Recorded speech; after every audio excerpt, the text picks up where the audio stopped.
Python with ডিজিএডুফ্রির আগের ক্লাসটিতে আমরা for লুপের ব্যবহার দেখেছিলাম।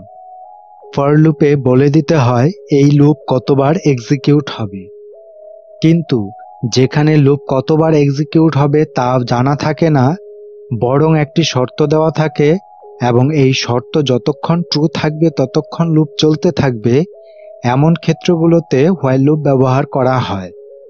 আজকের পাইথন ক্লাসটিতে হোয়াইল লুপ নিয়ে বিস্তারিত আলোচনা করব।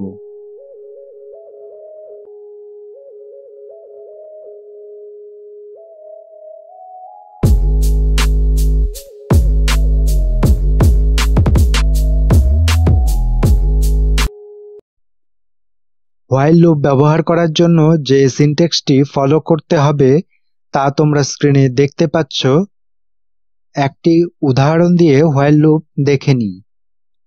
1 থেকে 10 পর্যন্ত সংখ্যাগুলো প্রিন্ট করতে হবে, তাহলে প্রথমেই একটি ভেরিয়েবল ধরে নিতে হবে। আমরা x ধরে নিলাম এবং এর ভ্যালু দিলাম 1, কারণ আমাদের প্রিন্ট শুরু হবে 1 থেকেই। এরপর হোয়াইল লুপ ব্যবহার করব, তাই পরের লাইনটিতে লিখে দিচ্ছি হোয়াইল, এরপর কন্ডিশনটি দিব। এখানে লিখব ভ্যারিয়েবলটি x লিখে দিচ্ছি এবং তারপর লেস দেন ইকুয়াল দিয়ে লিখব 10, অর্থাৎ x যতক্ষণ 10 এর থেকে ছোট বা 10 এর সমান থাকবে ততক্ষণ এই লুপটি চলবে। যখনই x 10 এর থেকে বেশি হয়ে যাবে অর্থাৎ 11 হয়ে যাবে তখন লুপটি স্টপ হয়ে যাবে। এবার কোলন দিয়ে এন্টার দেব। এখানেও কিন্তু ইনডেন্ট ব্যবহার করতে হবে। কোলন দিয়ে এন্টার দিলে অটোমেটিক্যালি ইনডেন্ট নিয়ে নেয়। প্রিন্টে আমরা x পাস করলাম।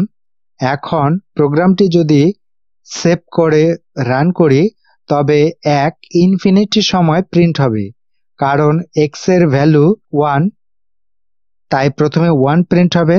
যেহেতু 1 10 এর চেয়ে ছোট, তাই এবার হোয়াইলে চলে আসবে এবং আবার এই স্টেটমেন্টটি এক্সিকিউট হবে এবং আবার 1কে প্রিন্ট করবে। x এর ভ্যালু কিন্তু এখনো 1 রয়েছে, তাই আবার হোয়াইলে চলে আসবে এবং আবার এই স্টেটমেন্টটি এক্সিকিউট করবে এবং এটা অনির্দিষ্ট কাল পর্যন্ত চলবে।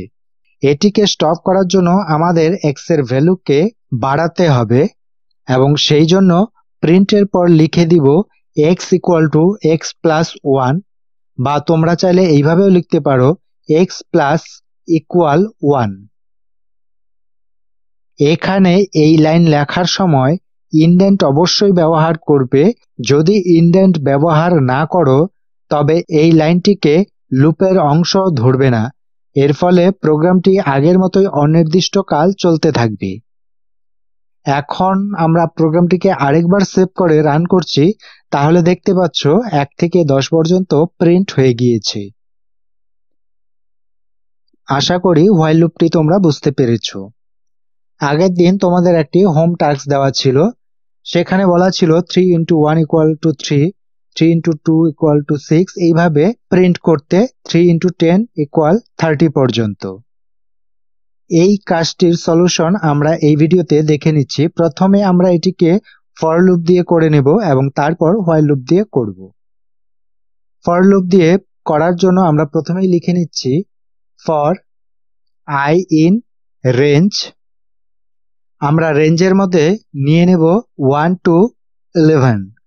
11 আমরা এখানে কেন নিলাম তোমরা আগের ভিডিওতেই জেনেছো। যদি সেই ভিডিও না দেখে থাকো এখনই দেখে নিতে পারো উপরের আই বাটনে ক্লিক করে অথবা নিচে ডেসক্রিপশন বক্সে দেওয়া লিংকে ক্লিক করে। এর পরের লাইনটিতে আমরা প্রিন্ট স্টেটমেন্টের মধ্যে লিখে দিচ্ছি, যেহেতু প্রথমে লেখা থাকবে 3 into 1, তাহলে লিখে দিচ্ছি 3 into, ইন্টুর জায়গায় আমরা x চিহ্নটি ব্যবহার করছি। তোমরা চাইলে 3 সরাসরিও লিখতে পারতে স্ট্রিং এ না লিখে, এবং এরপর 1 লেখাটি আসবে। আমি 1 সরাসরি লিখব না, কেননা এখন 1 হবে, তারপরে 2 হবে, তারপর 3 হবে।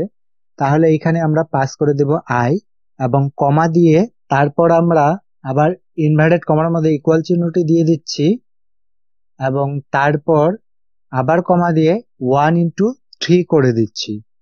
1 এর জায়গায় আমরা লিখে দেব i, কেননা i প্রথমে 1 হবে, তারপর 2 হবে, তাহলে প্রথমে i × 3 অর্থাৎ 1 × 3 = 3 হবে, তারপর 2 × 3 = 6 হবে।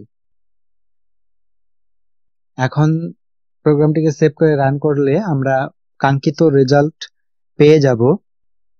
এটিকেই আমরা while লুপ দিয়ে করার চেষ্টা করব। এখন প্রথমেই আমরা একটি ভেরিয়েবল ধরে নিচ্ছি এবং সেই ভেরিয়েবলটি আমরা নিজের ইচ্ছে মতো ধরে নিতে পারি। আমরা এখানে ধরে নিচ্ছি i এবং i = 1। এবার while i <= 10, অর্থাৎ i 10 এর সমান বা তার থেকে কম যতক্ষণ থাকবে ততক্ষণ লুপটি রান হবে। এবং কোলন দিয়ে প্রিন্ট ফাংশনের মধ্যে ইনভার্টেড কমার মধ্যে লিখে দিচ্ছি 3 × x, আগে যেটি ছিল সেটি আমরা রেখে দিতে পারি, কমা i, কমা ইকুয়াল ইনভার্টেডের ভিতর এবং কমা দিয়ে i × 3। এবং অবশ্যই i এর ভ্যালুটিকে ইনক্রিজ করতে হবে, অর্থাৎ বাড়াতে হবে। সেজন্য এর পরের লাইনে লিখে দিচ্ছি i + = 1। এখন প্রোগ্রামটিকে সেভ করে যদি রান করি তাহলে দেখতে পাচ্ছ আমরা আউটপুটটি পেয়ে যাচ্ছি আমরা যেরকম চাচ্ছিলাম। আশা করি তোমরা while লুপটি ভালোভাবে বুঝতে পেরেছ। যদি কোথাও সমস্যা হয়ে থাকে তাহলে কমেন্ট করে জানাতে পারো। আজকের জন্য তোমাদের হোম টাস্ক রইল, ইউজারের কাছ থেকে কোনো একটি সংখ্যা ইনপুট হিসেবে নিতে হবে এবং সেটির টেবিল বা নামতা এখানে তৈরি করে দেখাতে হবে। অর্থাৎ আমরা যে মাত্র আউটপুটটি পেলাম দেখতে পাচ্ছ, এই আউটপুটটি 3 এর জন্য ছিল। এখন তোমার কাজটি হলো ইউজার যেই ইনপুটটি দিবে সেটিকেই এইরকম ফরম্যাটে দেখাতে হবে।